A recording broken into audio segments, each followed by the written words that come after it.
Nous sommes toujours avec Bernard-Henri Lévy pour cette spéciale révolte arabe. Alors, l'autre question maintenant, ou peut-être même la vraie question, est-ce que c'est le début d'un soulèvement général? D'autres pays vont-ils basculer? Vous y croyez, vous d'ailleurs?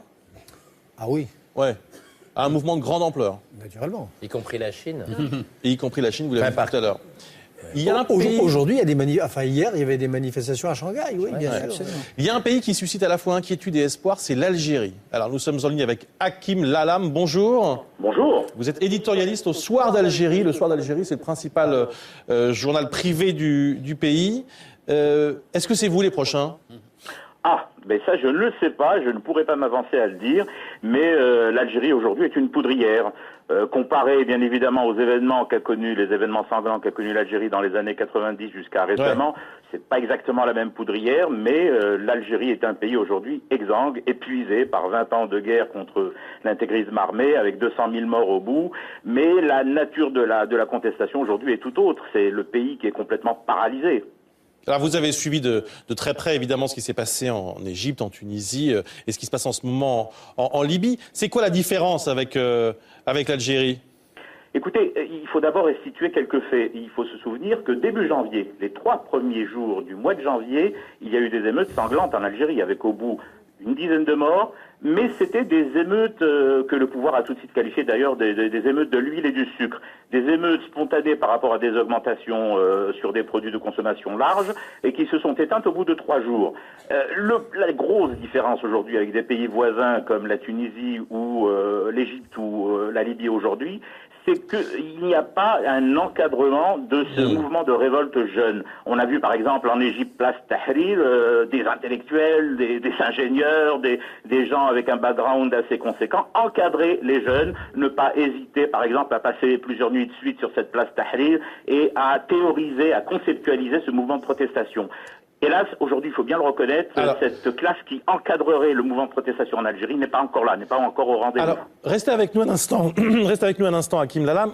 Bernard-Henri Lévy, vous qui êtes né en Algérie, qu'est-ce qui manque à l'Algérie pour basculer à son tour, selon vous? Il manque à l'Algérie ce qui manquait à l'Égypte 5 secondes avant le déclenchement du soulèvement, ce qui manquait à la Tunisie une demi-seconde avant le déclenchement de l'insurrection. Ça manque toujours, évidemment, avant. Et puis, il y a une espèce de saut énorme qui se passe en un battement de cils. Qui aurait dit que la Tunisie, qui était considérée comme un des peuples les plus endormis, enfin endormis par la propagande officielle, où Ben Ali avait réussi à créer le mythe de sa proximité à la laïcité, etc. Qui aurait dit que la Tunisie allait allumer la mèche? Donc franchement, la Tunisie, il manquait tout. Il manquait les cadres. Et c'est passé quand même. Et c'est passé quand même. Alors, donc l'Algérie, il manque tout, mais... Hakim Lalam, qu'est-ce que vous attendez de nous? Qu'est-ce que vous attendez de la France? Ah bah écoutez, en ce moment en Algérie, on n'attend pas trop de choses de la France ni d'un quelconque autre pays européen. L'Algérie est en train de vivre les émeutes au quotidien, en permanence. Je vous donne un chiffre.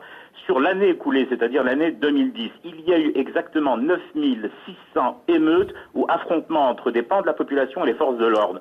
C'est énorme. C'est-à-dire qu'en fait, plutôt qu'une révolution avec des symboliques, la révolution du jasmin, en Algérie, c'est une révolution, j'allais dire, presque permanente, qui n'aboutit pas encore à une occupation de place de manière quasi quotidienne, mais il faut juste jeter un coup d'œil, par exemple, sur n'importe quel quotidien d'aujourd'hui, mardi, vous avez étudiants en grève à Béjaïa, marasme dans le secteur de la santé à travers tout le pays. Le pays est aujourd'hui complètement paralysé. C'est pour ça que je parlais tout à l'heure de poudrière. Oui, vous dites que la situation du peuple algérien et de Tunisien n'est pas comparable, il n'y a pas d'encadrement, par exemple, mais est-ce que les raisons de la colère des jeunes Tunisiens, des jeunes Égyptiens, ce désespoir à ne pas trouver de travail, etc., est-ce qu'on le retrouve aussi en Algérie ?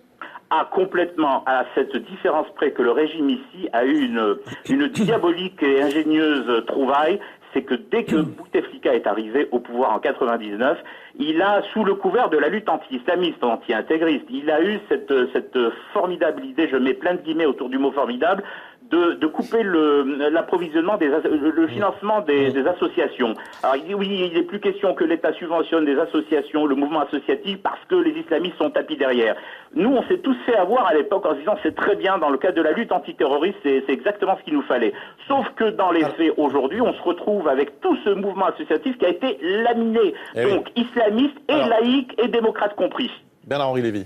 Et j'ajoute, monsieur, une chose, enfin il me semble, mais en tout cas je vous pose la question, je crois qu'il y a en Algérie quelque chose de plus que dans les pays dont nous parlions là, qui est depuis 10 ou 15 ans une culture démocratique qui s'est forgée dans la lutte, qui s'est forgée dans le défi aux islamistes, qui s'est forgée dans la lutte permanente contre le pouvoir et le parti unique, qui est extraordinaire. Moi, j'ai fait un reportage en Algérie en 98, je crois, où j'ai rencontré des jeunes, des femmes, des gens qui luttaient sur les deux fronts. D'abord les islamistes, naturellement, mais aussi ceux qui se servaient de la menace islamiste pour bétonner le pouvoir du parti unique. Et ça, c'est une génération extraordinaire, une génération qui n'a pas besoin de découvrir la démocratie par Internet, qui est déjà familière de sa culture et de ses mots d'ordre. Moi, je me rappelle Khalida Messaoudi, par exemple, et d'autres femmes tout à fait admirables, qui ont pris des risques incroyables à l'époque où ce n'était pas encore le vent général de la liberté.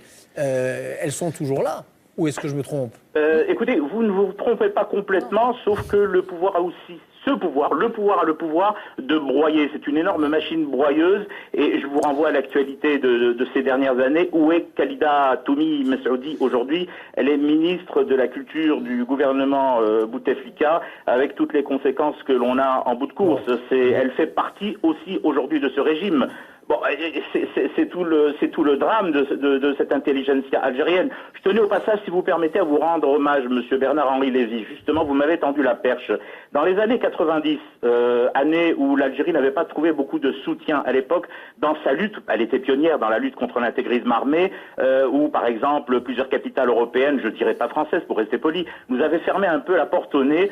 Vous aviez été, parmi quelques autres, mais vous aviez été en pointe dans ce souci pédagogique sur des plateaux de télévision, françaises notamment, d'expliquer, de ramener des témoins d'Algérie, des femmes violentées par les intégristes. Je me rappelle d'un fameux plateau qui est resté dans les mémoires algériennes ici, où vous aviez fait ce travail, et je sais que beaucoup d'Algériens vous en sont reconnaissants aujourd'hui. Merci Hakim Lala, merci, le message est passé directement. Juste un mot, merci beaucoup, on vous retrouvera Hakim Lala pour avoir d'autres...